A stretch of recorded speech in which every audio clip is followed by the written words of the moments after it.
Capítulo 4. As ilusões do ego. Introdução. A Bíblia diz que deves ir com um irmão 2 vezes mais longe do que ele te pede. Certamente não sugere que o retardes em sua jornada. Do mesmo modo, a devoção a um irmão não pode te retardar. Só pode conduzir ao progresso mútuo. O resultado da devoção genuína é a inspiração, uma palavra que, compreendida de modo adequado, é o oposto da fadiga. Estar fatigado é estar desespiritualizado, mas estar inspirado é estar no espírito. Ser egocêntrico é ser desespiritualizado, mas estar centrado no ser, no sentido correto, é estar inspirado ou no espírito. Os verdadeiramente inspirados são iluminados e não podem habitar na escuridão. Tu podes falar a partir do espírito ou a partir do ego, conforme escolheres. Se falas a partir do espírito, optaste por aquietai-vos e sabei que eu sou Deus. Essas palavras são inspiradas porque refletem conhecimento. Se falas a partir do ego, está repudiando o conhecimento ao invés de afirmá-lo, e estás assim te desespiritualizando. Não embarques em jornadas inúteis, pois de fato são em vão. O ego pode desejá-las, mas o espírito não pode embarcar nelas, pois se recusa sempre a sair do seu fundamento. A jornada à cruz deve ser a última jornada inútil. Não vivas nela, mas despede-a como já tendo sido realizada. Se podes aceitá-la como a tua última jornada inútil, estás também livre para te unires à minha ressurreição. Enquanto não fizeres isso, a tua vida de fato é desperdiçada. Ela meramente reencena a separação, a perda do poder, as tentativas fúteis que o ego faz para reparar e, finalmente, a crucificação do corpo ou a morte. Tais repetições não têm fim, até que se desista delas voluntariamente. Não cometas o erro patético de te agarrares à velha cruz áspera. A única mensagem da crucificação é que podes vencer a cruz. Até então, tu és livre para crucificar a ti mesmo tantas vezes quantas escolheres. Não é esse o evangelho que eu pretendi oferecer-te. Nós temos outra jornada a empreender. E se leres essas lições cuidadosamente, elas te ajudarão a te preparares para empreendê-la. Ensinamento certo e aprendizado certo. Um bom professor esclarece as suas próprias ideias e as fortalece por ensiná-las. O professor e o aluno são iguais no processo do aprendizado. Eles estão no mesmo nível de aprendizado. E a menos que compartilhem suas lições, lhes faltará a convicção. Um bom professor tem que acreditar nas ideias que ensina, mas tem que preencher ainda outra condição. Tem que acreditar nos estudantes a quem oferece as ideias. Muitos montam guarda sobre suas ideias porque querem proteger seus sistemas de pensamento, assim como são. E aprendizado significa mudança. A mudança é sempre amedrontadora para os separados, pois não podem concebê-la como um movimento em direção a curar a separação. Eles sempre a percebem como um movimento rumo à maior separação, pois a separação foi a sua primeira experiência de mudança. Acreditas que se não permitires que nenhuma mudança entre no teu ego, acharás a paz. Essa profunda confusão só é possível se afirmas que o mesmo sistema de pensamento pode erguer-se com base em 2 fundamentos. Nada pode alcançar o espírito a partir do ego, e nada pode alcançar o ego a partir do espírito. O espírito não pode fortalecer o ego, nem reduzir o conflito dentro dele. O ego é uma contradição. O seu ser e o ser de Deus estão em oposição. Eles se opõem na origem, na direção e no resultado. São fundamentalmente irreconciliáveis porque o espírito não pode perceber e o ego não pode conhecer. Portanto, não estão em comunicação e nunca podem estar em comunicação. Apesar disso, o ego pode aprender mesmo que o seu fazedor possa ser guiado de forma equivocada. Ele não pode, no entanto, fazer da vida doada a total ausência de vida. O espírito não precisa ser ensinado, mas o ego tem que ser. O aprendizado é, em última instância, percebido como assustador, porque conduz ao abandono e não à destruição do ego à luz do espírito. Essa é a mudança da qual o ego não pode deixar de ter medo, porque ele não compartilha da minha caridade. Minha lição era como a tua, e porque a aprendi, posso ensiná-la. Eu nunca vou atacar o teu ego, mas estou tentando ensinar-te como surgiu o seu sistema de pensamento. Quando eu te lembro da tua verdadeira criação, o teu ego não pode deixar de responder com medo. O ensino e o aprendizado são as tuas maiores forças agora, porque fazem com que sejas capaz de mudar a tua mente e ajudar outros a mudar as suas.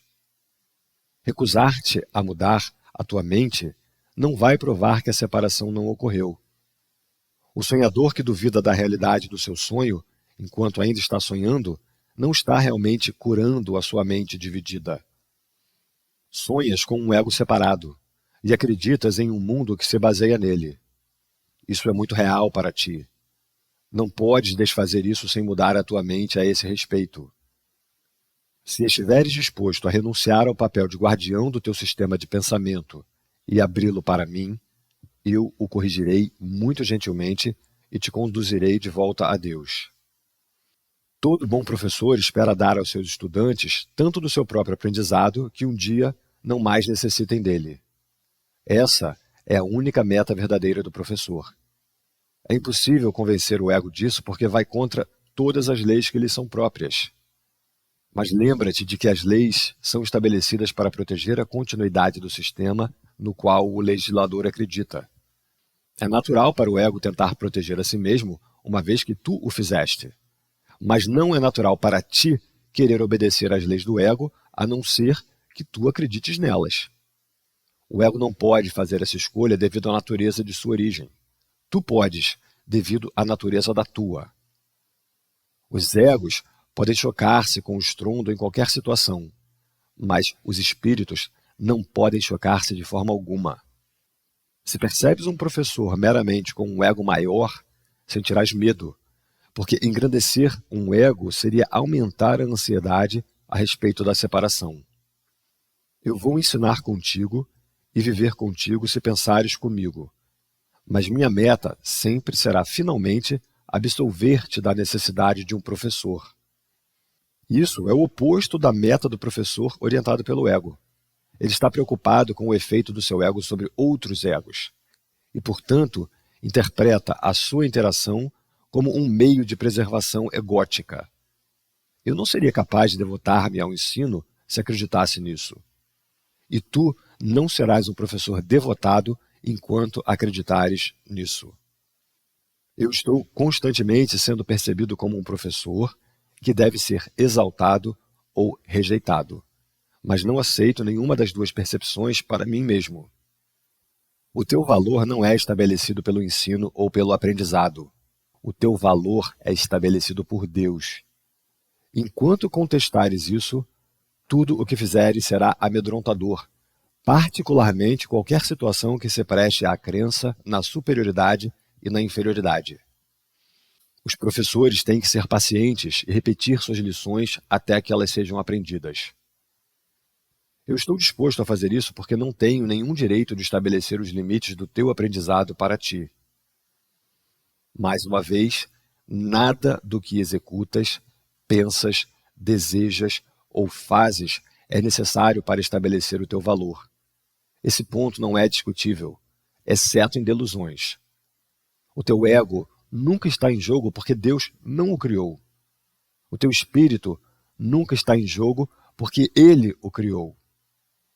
Qualquer confusão desse ponto é delusória, e nenhuma forma de devoção é possível enquanto durar essa delusão.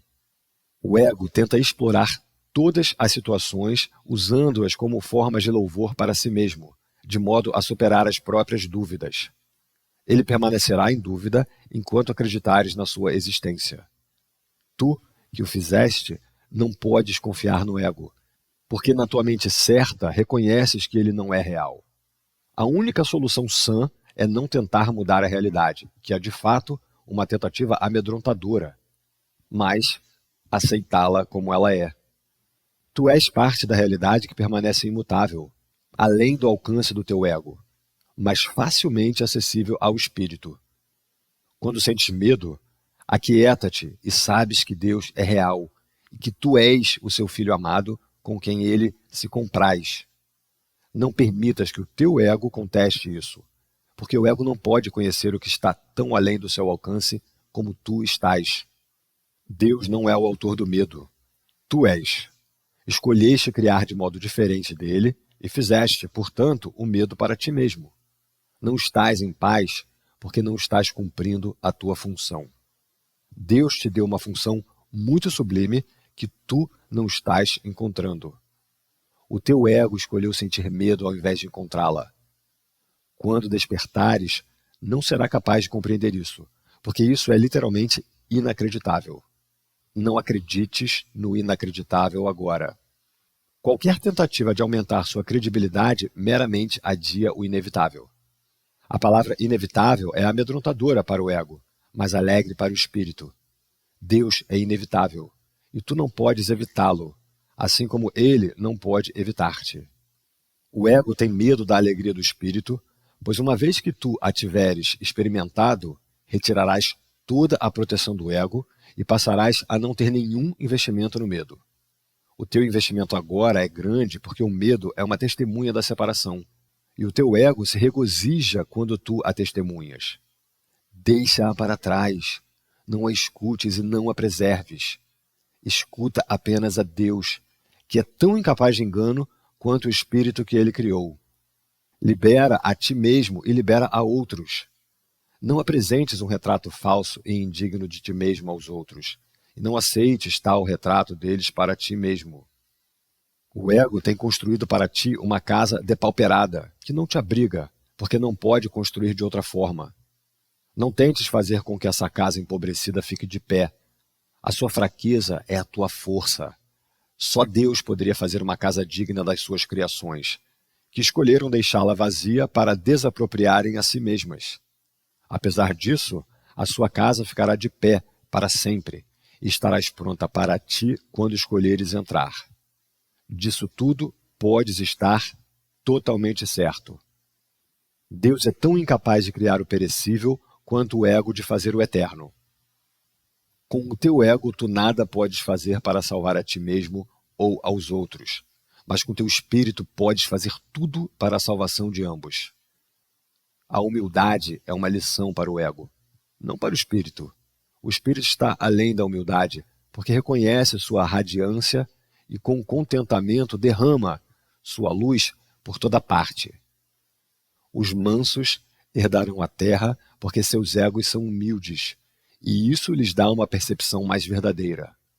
O reino do céu é o direito do espírito, cuja beleza e dignidade estão muito além da dúvida, além da percepção, e ficam para sempre como a marca do amor de Deus por suas criações, que são totalmente dignas dele e só dele. Nada além disso é suficientemente digno de ser uma dádiva para uma criação do próprio Deus. Eu substituirei o teu ego se tu o desejares, mas nunca o teu espírito. Um pai pode seguramente deixar uma criança com um irmão mais velho que tenha se mostrado responsável, mas isso não envolve nenhuma confusão em relação à origem da criança. O irmão pode proteger o corpo da criança e seu ego, mas não se confunde com um pai por fazer isso.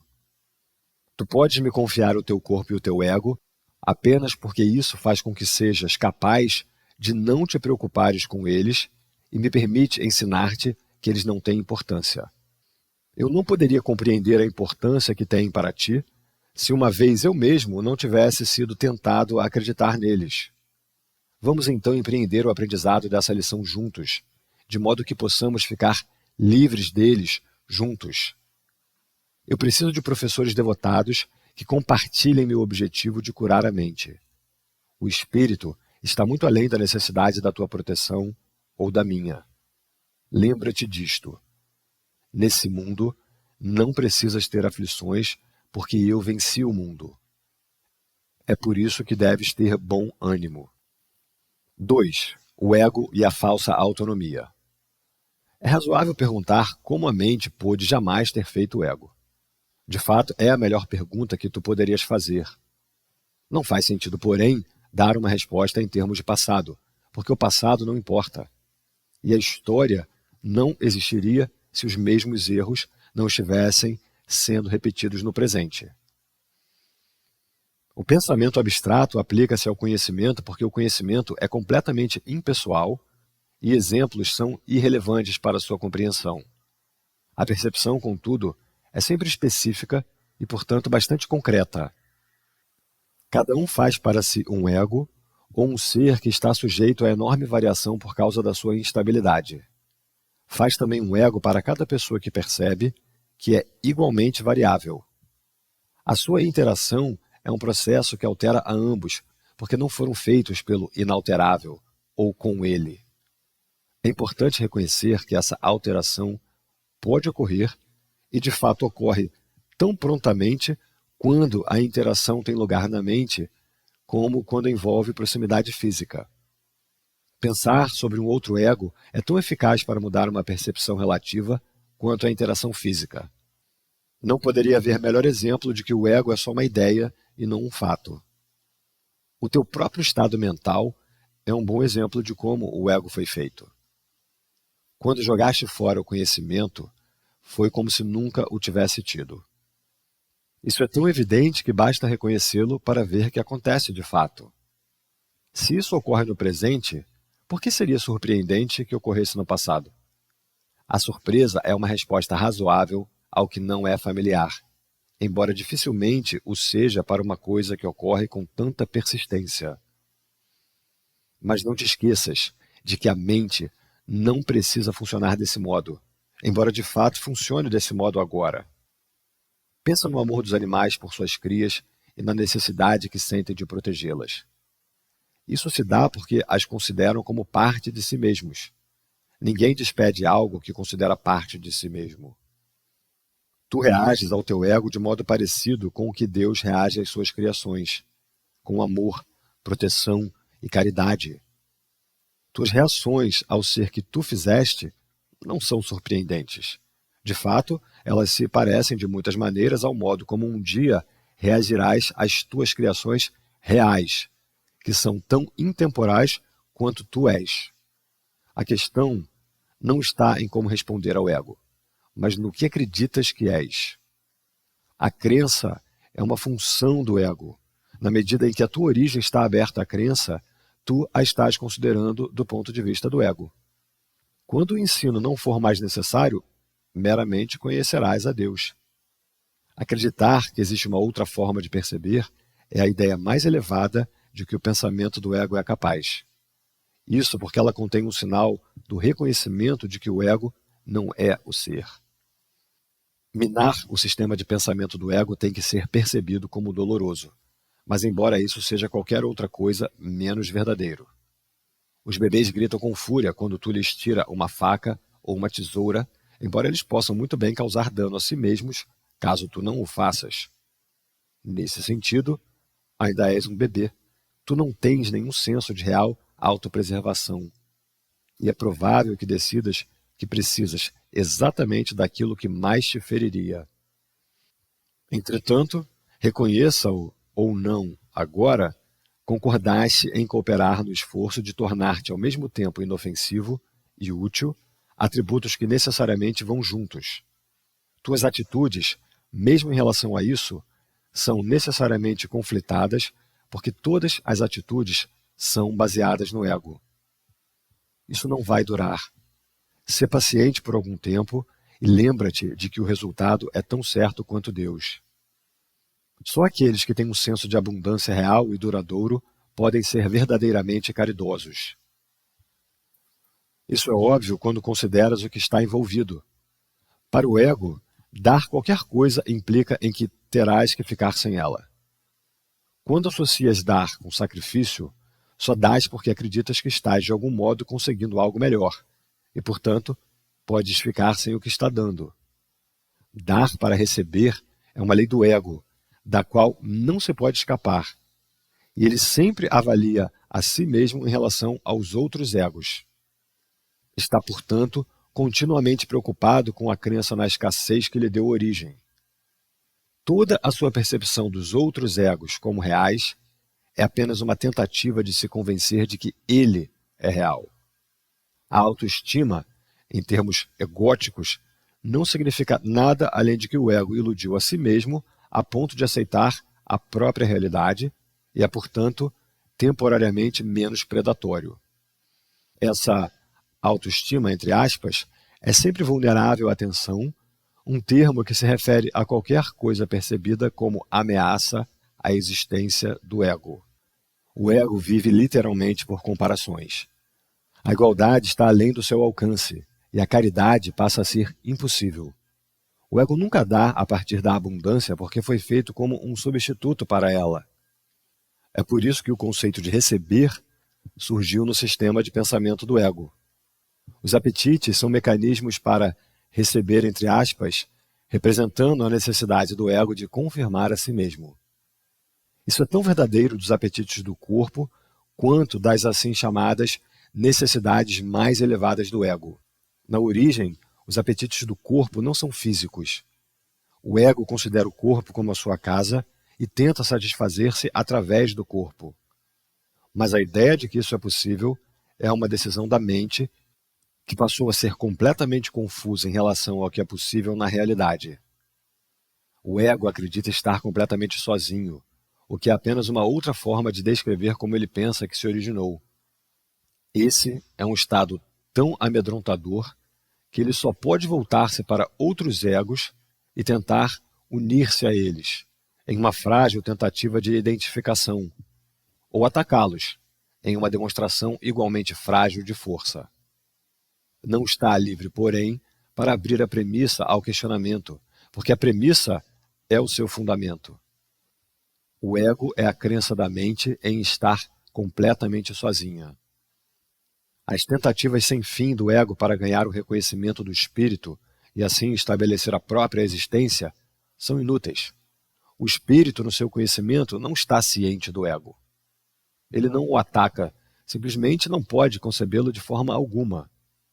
Embora o ego, do mesmo modo, não esteja ciente do espírito, de fato percebe a si mesmo como se estivesse sendo rejeitado por algo maior do que ele.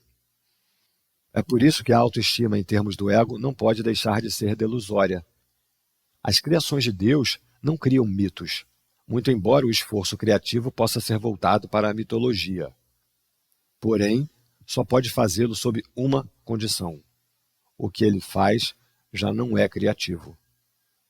Os mitos estão inteiramente ligados à percepção e são tão ambíguos na forma e tão caracteristicamente bons e maus por natureza que o mais benevolente entre eles não está isento de conotações amedrontadoras. Mitos e mágica estão intimamente associados, já que os mitos usualmente se relacionam às origens do ego e a mágica aos poderes que o ego atribui a si mesmo. Os sistemas mitológicos em geral incluem alguma descrição da criação, entre aspas, e associam isso à sua forma particular de mágica. A assim chamada, entre aspas, luta pela sobrevivência é somente a batalha do ego para preservar a si mesmo e a sua interpretação do seu próprio começo. Esse começo é usualmente associado ao nascimento físico, porque é difícil manter que o ego existia antes desse ponto no tempo. As pessoas orientadas para o ego de forma mais religiosa, entre aspas, podem acreditar que a alma existia antes e vai continuar a existir após um lapso temporário na vida do ego. Alguns até mesmo acreditam que a alma será punida por esse lapso. Contudo, a salvação não se aplica ao espírito, que não está em perigo e nem precisa ser resgatado. A salvação nada mais é senão, entre aspas, a mentalidade certa, que não é a mentalidade una, que é própria do Espírito Santo, mas tem que ser atingida antes que a mentalidade una seja restaurada. A mentalidade certa conduz de modo automático ao próximo passo, porque a percepção certa é uniformemente isenta de ataque e, portanto, a mentalidade errada é obliterada. O ego não pode sobreviver sem julgamento e, em consequência disso, é deixado de lado. A mente, nesse caso, tem apenas uma direção em cujo rumo pode se mover. A sua direção é sempre automática, porque não pode fazer coisa alguma que não seja ditada pelo sistema de pensamento ao qual adere. Não se pode enfatizar com demasiada frequência que corrigir a percepção é meramente um expediente temporário. Só é necessário porque a percepção equivocada é um bloqueio para o conhecimento, enquanto a percepção acurada é um ponto de apoio em sua direção. Todo o valor da percepção certa está na realização inevitável de que toda percepção é desnecessária. Isso remove o bloqueio inteiramente. Tu podes questionar como isso é possível, enquanto aparentares estar vivendo nesse mundo. Essa é uma questão razoável. Contudo, tens que ser cuidadoso para compreendê-la realmente. Quem é o tu que está vivendo nesse mundo? O espírito é imortal, e a imortalidade é um estado constante. É tão verdadeiro agora como o sempre foi e sempre será, porque não implica em absolutamente nenhuma mudança. Não é um contínuo e nem é compreendida por ser comparada a um oposto. O conhecimento nunca envolve comparações. Essa é a sua principal diferença em relação a todas as outras coisas que a mente pode apreender. 3. Amor sem conflito.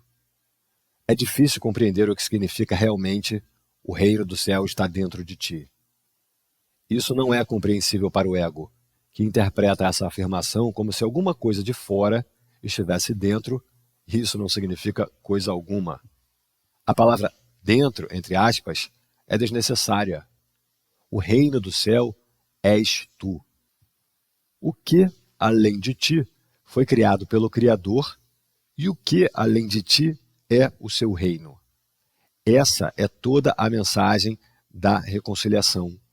Uma mensagem que, na sua totalidade, transcende a soma das suas partes. Tu também tens um reino que o teu espírito criou. Ele não cessou de criar por causa das ilusões do ego. As tuas criações não são mais órfãs de pai do que tu és.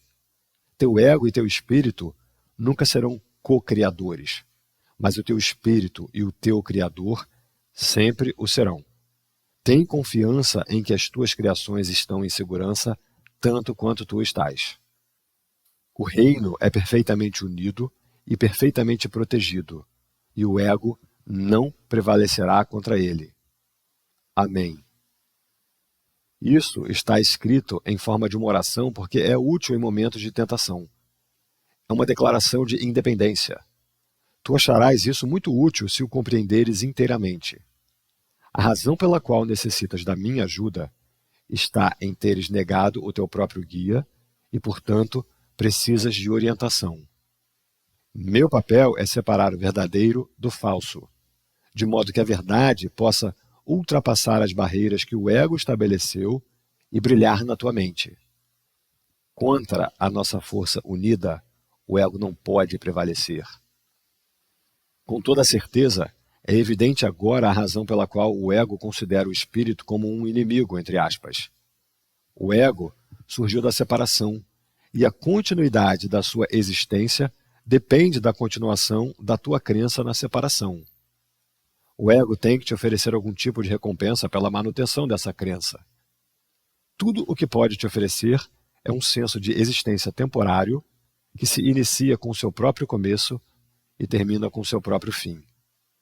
Ele te diz que essa vida é a tua existência, porque é a sua própria. Contra esse senso de existência temporário, o espírito te oferece o conhecimento da permanência do que é inabalável. Ninguém que tenha experimentado essa revelação pode jamais acreditar inteiramente no ego outra vez. Como pode o seu parco oferecimento a ti prevalecer diante da dádiva gloriosa de Deus? Tu, que te identificas com teu ego, não podes acreditar que Deus te ama. Tu não amas o que fizeste, e o que tu fizeste não te ama. Sendo feito a partir da negação do Pai, o ego não tem nenhuma aliança com quem o fez. Tu não podes conceber o relacionamento real que existe entre Deus e as suas criações devido ao ódio que sentes pelo ser feito por ti. Tu projetas no ego a decisão de te separares, e isso conflita com o amor que sentes pelo ego pelo fato de o teres feito. Nenhum amor nesse mundo existe sem essa ambivalência. E como nenhum ego experimentou o amor sem ambivalência, o conceito está além da sua compreensão. O amor penetrará de imediato em qualquer mente que o queira na verdade, mas é preciso que ela o queira verdadeiramente. Isso significa que ela o queira sem ambivalência, e esse tipo de querer está totalmente isento da compulsão para receber, entre aspas, que o ego tem. Existe um tipo de experiência tão diferente de tudo o que o ego pode oferecer que nunca quererás encobri-la ou escondê-la de novo. É necessário repetir que a tua crença na escuridão e em esconder-te é a razão pela qual a luz não pode entrar. A Bíblia faz muitas referências às dádivas imensuráveis que são para ti, mas precisas pedir. Essa não é uma condição como as condições que o ego estabelece. É a condição gloriosa do que tu és. Nenhuma força, exceto a tua própria vontade, é suficientemente forte ou suficientemente digna para guiar-te. Nisso, tu és tão livre quanto Deus e tens que permanecer assim para sempre. Vamos pedir ao Pai, em meu nome, para manter a tua mente plena do seu amor por ti e do teu por Ele. Ele nunca falhou em responder a esse pedido, pois só pede o que já é a sua vontade. Aqueles que chamam verdadeiramente sempre serão respondidos. Vós não tereis outros deuses diante dele, porque não há nenhum outro. Na realidade, nunca passou pela tua mente desistir de todas as ideias que já tiveste que se opõem ao conhecimento. Tu retens milhares de pequenos restos de medo que impedem a entrada daquele que é santo. A luz não pode penetrar através das paredes que fazes para bloqueá-la e se recusa para sempre a destruir o que tu tens feito. Ninguém pode ver através de uma parede, mas eu posso contorná-la. Vigia a tua mente buscando os restos de medo, ou não serás capaz de me pedir que o faça. Eu só posso ajudar-te do modo como o nosso Pai nos criou. Eu vou amar-te e honrar-te e manter completo respeito por aquilo que tens feito, mas não vou apoiar o que fizeste, a não ser que seja verdadeiro. Eu nunca te abandonarei, assim como Deus também jamais o fará, mas tenho que esperar enquanto escolheres abandonar a ti mesmo, porque eu espero com amor e não com impaciência. Com toda certeza tu me chamarás verdadeiramente. Virei em resposta a um único chamado inequívoco.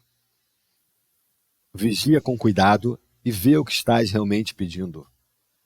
Sê muito honesto contigo mesmo nisso, pois é preciso que não escondamos nada um do outro. Se tu realmente vais tentar fazer isso, terás dado o primeiro passo na direção de preparar a tua mente para a entrada daquele que é santo.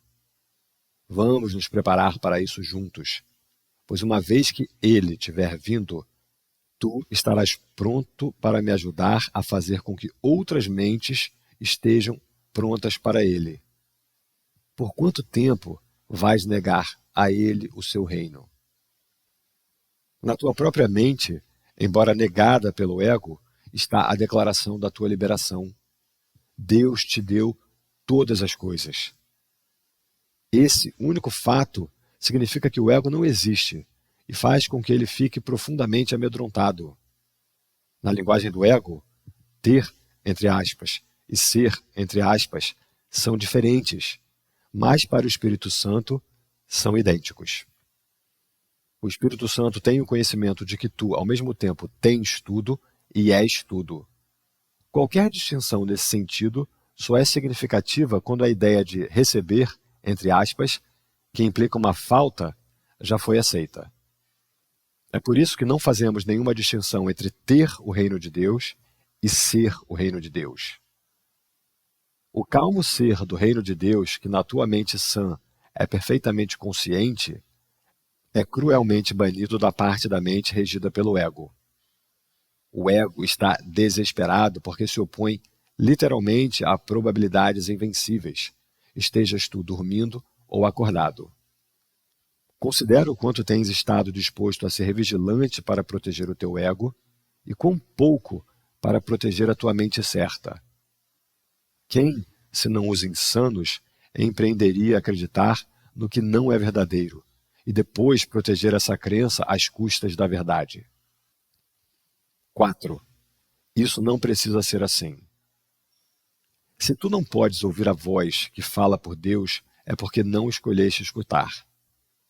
Que escutas a voz do teu ego é demonstrado pelas tuas atitudes, os teus sentimentos e o teu comportamento. No entanto, é isso que queres. É isso que estás lutando para manter, e te mantens vigilante para salvar. A tua mente está cheia de esquemas para salvar a face do teu ego e não buscas a face do Cristo. O espelho no qual o ego busca ver a própria face é, de fato, escuro. Como pode ele manter o truque da sua existência, exceto com espelhos? Mas aonde olhas para achar a ti mesmo, depende de ti. Eu tenho dito que não podes mudar a tua mente mudando o teu comportamento, mas tenho dito também, e muitas vezes, que podes mudar a tua mente. Quando o teu humor te diz que escolheste de forma errada, e isso acontece sempre que não estás alegre, então saibas que isso não precisa ser assim.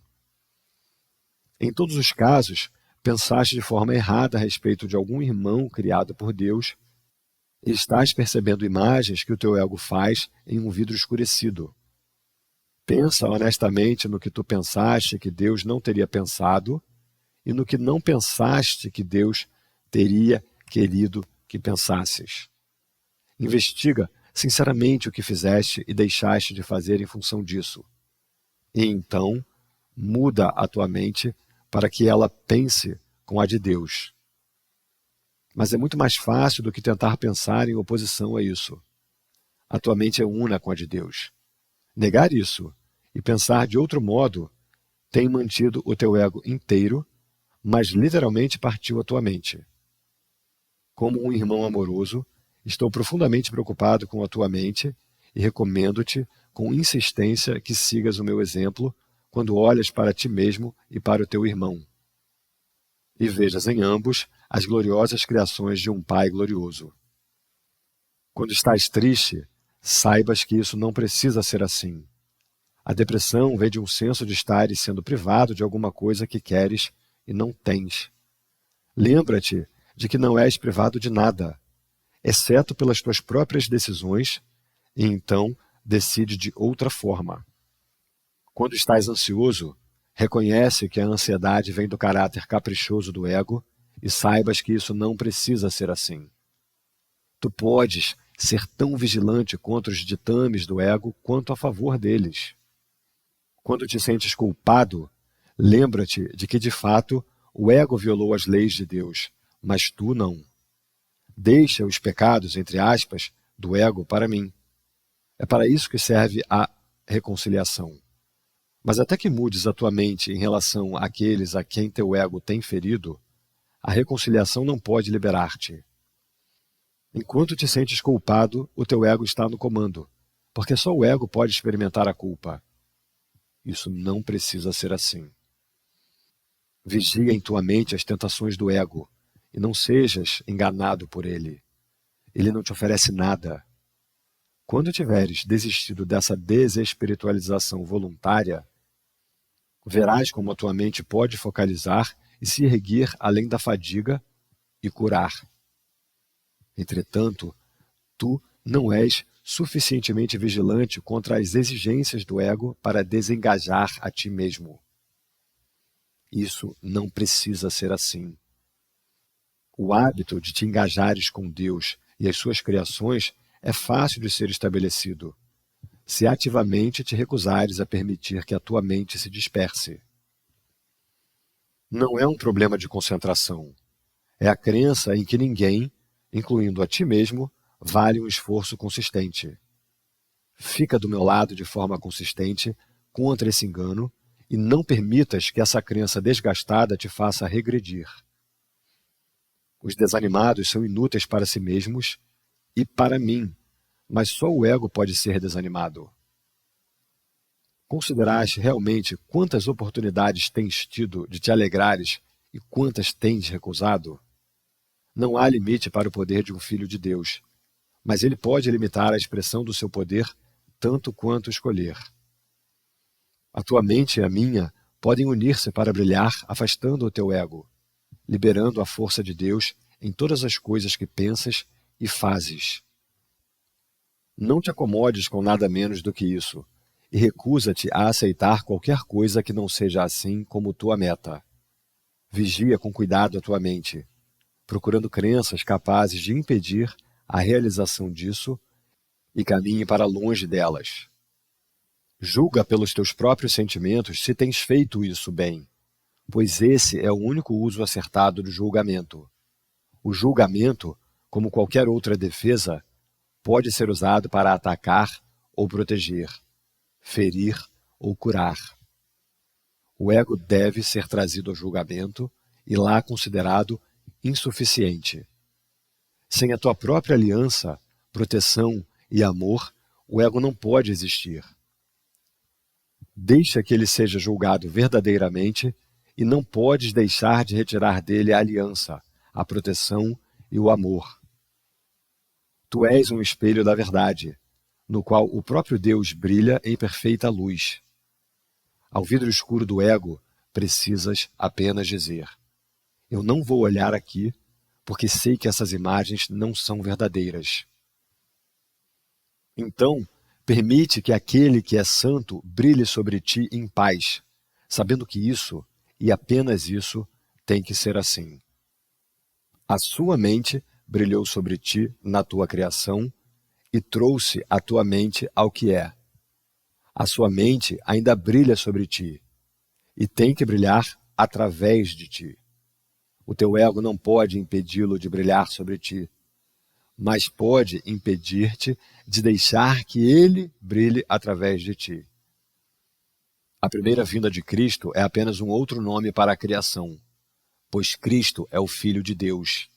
A segunda vinda de Cristo não significa nada mais do que o fim do domínio do ego e a cura da mente.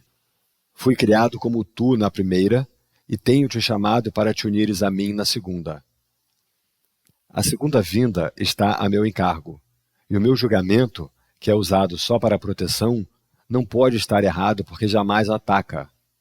O teu pode estar tão distorcido que acreditas que eu estava equivocado ao escolher-te. Asseguro-te que esse é um equívoco do teu ego. Não o tomes equivocadamente por humildade. O teu ego está tentando convencer-te de que ele é real e de que eu não o sou, porque se eu sou real, não sou mais real do que tu. Esse conhecimento, e eu te asseguro que isso é conhecimento, significa que Cristo veio à tua mente e a curou. Eu não ataco o teu ego. Trabalho com a tua mente superior, o lar do Espírito Santo, quer tu estejas dormindo ou acordado, do mesmo modo que o teu ego faz com a tua mente inferior, que é a sua casa. Sou a tua vigilância nisso, porque tu estás por demais confuso para reconhecer a tua própria esperança. Eu não estou equivocado. A tua mente elegerá unir-se à minha, e juntos nós somos invencíveis. Tu e o teu irmão ainda reunir-se-ão em meu nome, e a vossa sanidade será restaurada. Eu ressuscitei os mortos, por saber que a vida é um atributo eterno de todas as coisas que o Deus vivo criou. Por que tu acreditas que seja mais difícil para mim inspirar o desespiritualizado ou estabilizar o instável? Eu não acredito que haja uma ordem de dificuldades em milagres. Tu sim. Eu chamei e tu vais responder. Eu compreendo que milagres são naturais porque são expressões de amor. Meu chamado por ti é tão natural e tão inevitável quanto a tua resposta. 5. A ilusão do ego-corpo. Todas as coisas cooperam para o bem. Não existem exceções, exceto no julgamento do ego. O ego exerce vigilância máxima em relação ao que ele permite que faça parte da consciência. E não é esse o modo de uma mente equilibrada manter-se coesa. O ego é levado a maior desequilíbrio ainda, porque mantém a sua motivação básica à parte da tua consciência e eleva o controle, ao invés da sanidade, à predominância. O ego tem toda a razão para fazer isso, de acordo com o sistema de pensamento que lhe deu origem e ao qual ele serve. O julgamento são, inevitavelmente, seria contra o ego, e tem que ser obliterado pelo ego no interesse da sua própria autopreservação. Uma das principais fontes do estado de desequilíbrio do ego é a falta de discriminação entre o corpo e os pensamentos de Deus. Os pensamentos de Deus são inaceitáveis para o ego porque apontam claramente para a não existência do próprio ego. Assim sendo, o ego ou os distorce ou se recusa a aceitá-los. Ele não pode, porém, fazer com que deixem de ser. Tenta, portanto, não só esconder os impulsos inaceitáveis, entre aspas, do corpo, mas também os pensamentos de Deus, porque ambos são ameaçadores para ele. Estando preocupado primariamente com a sua própria preservação diante da ameaça, o ego os percebe como o mesmo. Percebendo-os como o mesmo, tenta se salvar para não ser varrido para longe, como certamente seria na presença do conhecimento. Qualquer sistema de pensamento que confunda Deus e o corpo tem que ser insano. No entanto, essa confusão é essencial para o ego, que julga só em termos de ameaça ou não ameaça a si mesmo. Em um certo sentido, o medo que o ego tem de Deus é pelo menos lógico, já que de fato a ideia de Deus o dissipa. Mas o medo do corpo, com o qual o ego se identifica tão intimamente, não faz absolutamente nenhum sentido. O corpo é o lar do ego por sua própria escolha. É a única identificação com a qual o ego se sente seguro, pois a vulnerabilidade do corpo é o seu melhor argumento de que tu não podes ser de Deus. Essa é a crença que o ego ansiosamente promove. Entretanto, o ego odeia o corpo, pois não pode aceitá-lo como bom o suficiente para ser o seu lar. É aí que a mente passa a ser de fato aturdida. Apesar do ego lhe dizer que ela realmente é parte do corpo e que o corpo é o seu protetor, também lhe é dito que o corpo não pode protegê-la. Por conseguinte, a mente pergunta: aonde posso ir em busca de proteção? Ao que o ego responde: volta-te para mim. A mente, não sem causa, lembra ao ego que ele próprio insistiu em ser identificado com o corpo. Portanto, não faz sentido ela se voltar para ele em busca de proteção. O ego não tem uma resposta real para isso, posto que não existe nenhuma, mas tem uma solução típica. Oblitera a questão da consciência da mente. Uma vez fora da consciência, a questão pode produzir, e produz, inquietação, mas não pode ser respondida porque não pode ser colocada. Essa é a pergunta que tem que ser feita. Aonde posso ir em busca de proteção? Buscai e achareis, entre aspas, não significa que deves buscar cega e desesperadamente algo que não reconhecerias. A busca significativa é empreendida conscientemente, conscientemente organizada e conscientemente dirigida. A meta tem que ser formulada de forma clara e mantida em mente. Aprender e querer aprender são inseparáveis. Tu aprendes melhor quando acreditas que o que estás tentando aprender tem valor para ti. Contudo, nem tudo o que podes querer aprender tem valor duradouro. De fato, muitas das coisas que queres aprender podem ser escolhidas porque seu valor não é duradouro. O ego pensa que é uma vantagem não se comprometer com coisa alguma que seja eterna. porque o eterno não pode deixar de vir de Deus. A qualidade do que é eterno é a única função que o ego tem tentado desenvolver, mas sistematicamente tem falhado em conseguir. O ego transige com o tema do eterno exatamente como faz com todos os temas que de alguma maneira digam respeito à questão real. Passando a envolver-se com assuntos tangenciais, espera esconder a questão real e mantê-la fora da mente. A ocupação característica do ego com coisas que não são essenciais é precisamente para esse propósito. As preocupações com problemas colocados para serem insolúveis são os instrumentos favoritos do ego para impedir o progresso do aprendizado. Em todas essas táticas diversivas, há, porém, uma única questão que nunca é colocada por aqueles que as perseguem. Para quê? Essa é a questão que tu tens que aprender a colocar em relação a tudo. Qual o propósito disso? Seja ele qual for, vai dirigir os teus esforços automaticamente. Quando tomas uma decisão em relação ao propósito, naquele momento tomaste uma decisão a respeito do teu esforço futuro. Uma decisão que vai permanecer efetiva, a não ser que mudes a tua mente. 6. As recompensas de Deus. O ego não reconhece a fonte real da ameaça, entre aspas. E se tu te associas com o ego, não compreendes a situação tal como ela é. Só a tua aliança com ele dá ao ego qualquer poder sobre ti. Eu tenho falado do ego como se fosse uma coisa separada, agindo por conta própria.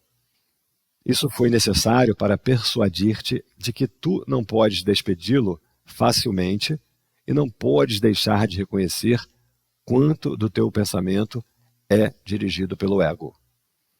Contudo, não podemos deixar isso desse modo com segurança, senão tu te considerarás necessariamente conflitado enquanto aqui estiveres ou enquanto acreditas que aqui estás.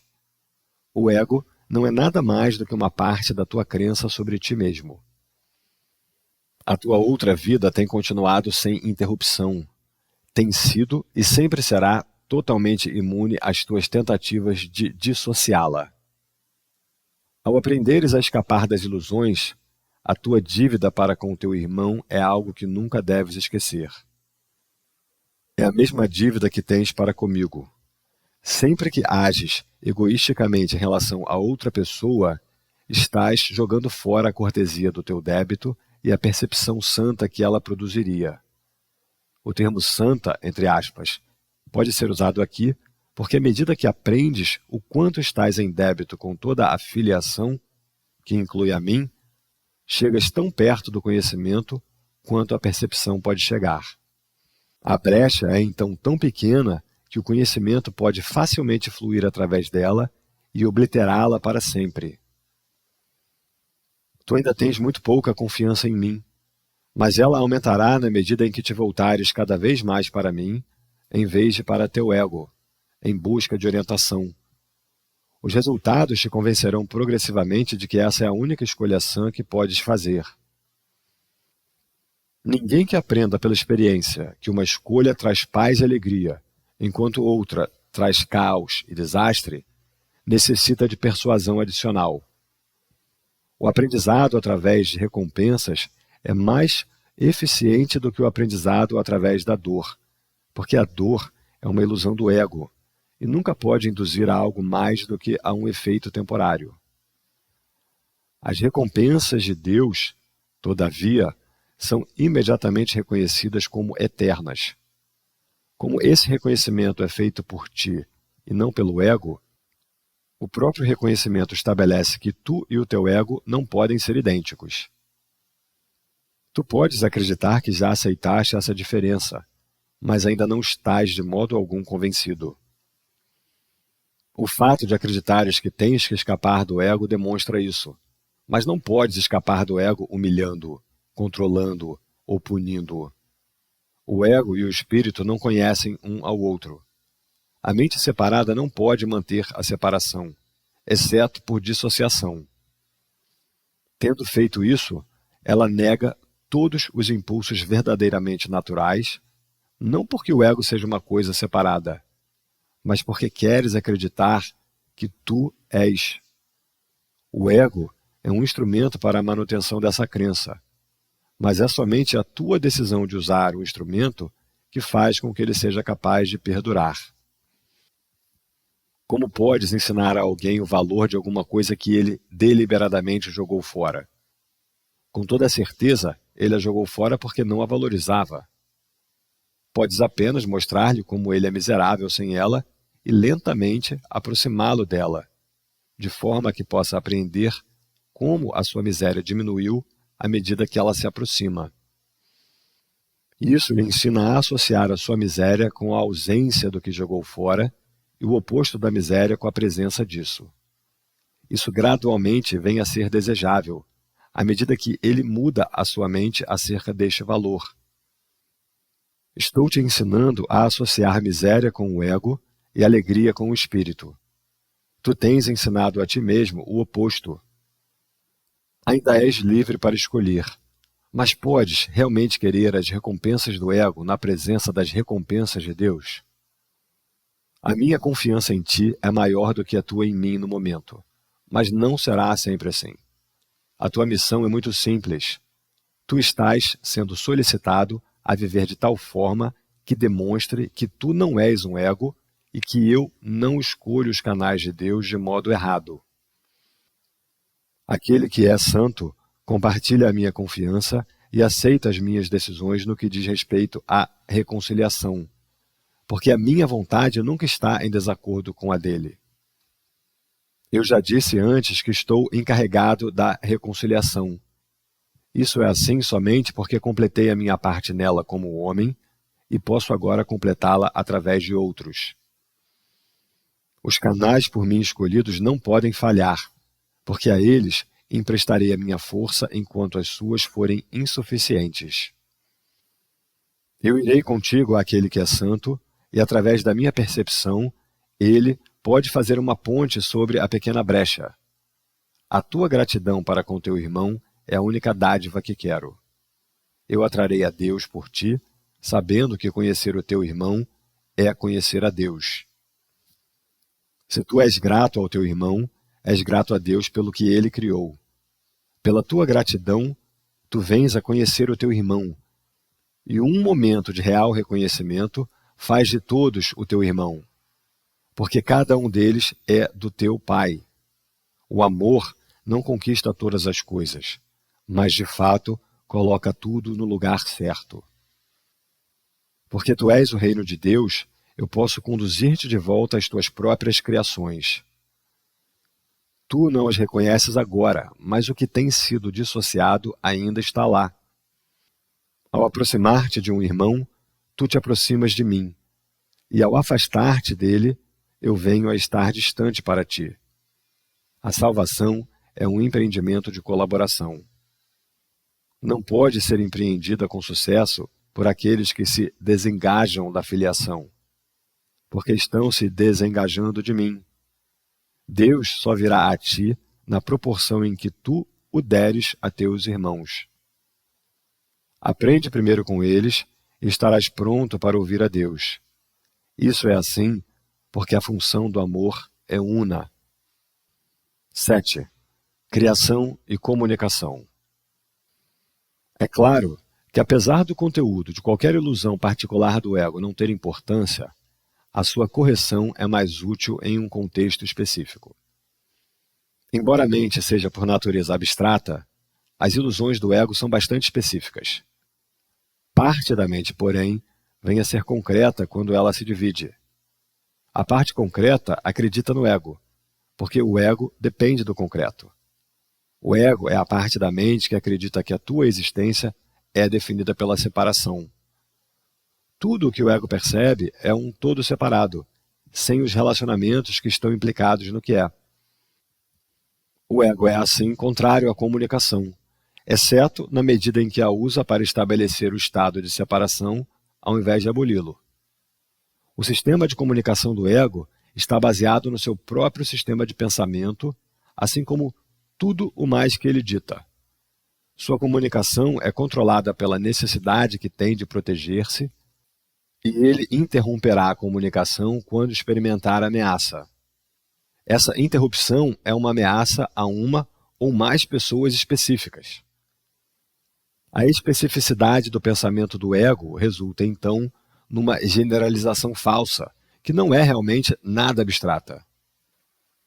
Meramente responde de certas formas específicas a todas as coisas que ele percebe como se estivessem relacionadas com a experiência ameaçadora. O espírito, de forma contrastante, reage do mesmo modo a tudo o que ele conhece como verdadeiro e não responde absolutamente a nada mais. Ele também não faz nenhuma tentativa de estabelecer o que é verdadeiro. Tem o conhecimento de que o verdadeiro é tudo o que Deus criou. Está em comunicação completa e direta com todos os aspectos da criação, porque está em comunicação completa e direta com o seu Criador. Essa comunicação é a vontade de Deus. Criação e comunicação são sinônimos. Deus criou cada mente comunicando a sua mente a ela, estabelecendo-a assim para sempre como um canal para a recepção da sua mente e vontade.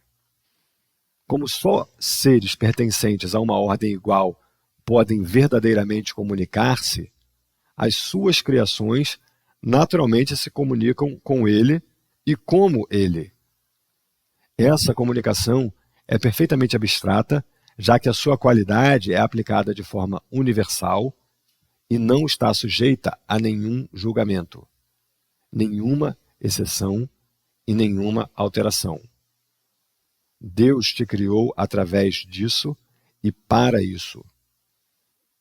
A mente pode distorcer a própria função, mas não pode dotar a si mesma com funções que não lhe foram dadas. É por isso que a mente não pode perder de forma total a capacidade de comunicar-se, embora possa recusar-se a usá-la em favor do que é. A existência, assim como tudo o que é, se baseia na comunicação. A existência, porém, é específica em relação a como, o que e com quem vale a pena empreender comunicação. Tudo o que é completamente destituído dessas distinções. É um estado no qual a mente está em comunicação com tudo o que é real. Na medida em que permites que esse estado seja reduzido, tu estás limitando o teu senso da tua própria realidade, que vem a ser total só pelo reconhecimento de toda a realidade no contexto glorioso do seu relacionamento real para contigo. Essa é a tua realidade. Não a profanes e não recues diante dela. Ela é o teu lar real, o teu templo real e o teu ser real. Deus, que abrange tudo o que é, criou seres que têm tudo individualmente, mas querem compartilhar o que têm para aumentar a própria alegria. Nada que é real pode ser aumentado, exceto pelo compartilhar. Essa é a razão pela qual Deus te criou. A abstração divina alegra-se em compartilhar. É isso o que significa a criação. Como, o que e com quem são aspectos irrelevantes, porque a criação real tudo dá, pois só pode criar como ela própria. Lembra-te de que no reino não há diferença entre ter e ser como há na existência. No ser, a mente dá tudo sempre. A Bíblia repetidamente declara que deves louvar a Deus. Isso dificilmente significa que deverias dizer-lhe o quão maravilhoso ele é. Ele não tem ego que possa aceitar tal louvor, nem percepção para julgá-lo. Mas a menos que faças a tua parte na criação, a alegria dele não é completa porque a tua é incompleta. E isso ele sabe. Ele sabe disso em seu próprio ser e na experiência dele da experiência do seu filho. A saída constante do amor dele é bloqueada quando os canais dele estão fechados, e ele é solitário quando as mentes que criou não se comunicam plenamente com ele. Deus tem mantido o teu reino para ti, mas não pode compartilhar a sua alegria contigo enquanto tu não conheceres isso com toda a tua mente. A revelação não é suficiente, porque é apenas comunicação de Deus. Deus não necessita que a revelação seja restituída a ele, o que seria claramente impossível, mas ele quer que ela seja trazida a outros. Isso não pode ser feito com a revelação em si. Seu conteúdo não pode ser expressado porque é intensamente pessoal para a mente que a recebe. Pode, contudo, ser restituída por essa mente a outras através das atitudes que o conhecimento resultante da revelação traz. Deus é louvado sempre que qualquer mente aprende a ser totalmente útil. Isso é impossível sem que ela seja totalmente inofensiva, porque as duas crenças obrigatoriamente coexistem. Os verdadeiramente úteis são invulneráveis, porque não estão protegendo seus egos e assim nada pode feri-los. A sua utilidade é o seu louvor a Deus, e Ele restituirá esse louvor, porque eles são como Ele, e podem juntos regozijarem-se.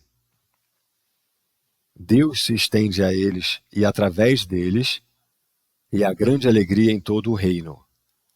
Cada mente que é mudada adiciona a essa alegria com a própria disponibilidade individual de compartilhá-la. Os verdadeiramente úteis são os trabalhadores de milagres de Deus, a quem eu dirijo até que estejamos todos unidos na alegria do reino. Eu te dirigirei aonde tu possas ser verdadeiramente útil e a quem possa seguir a minha orientação através de ti.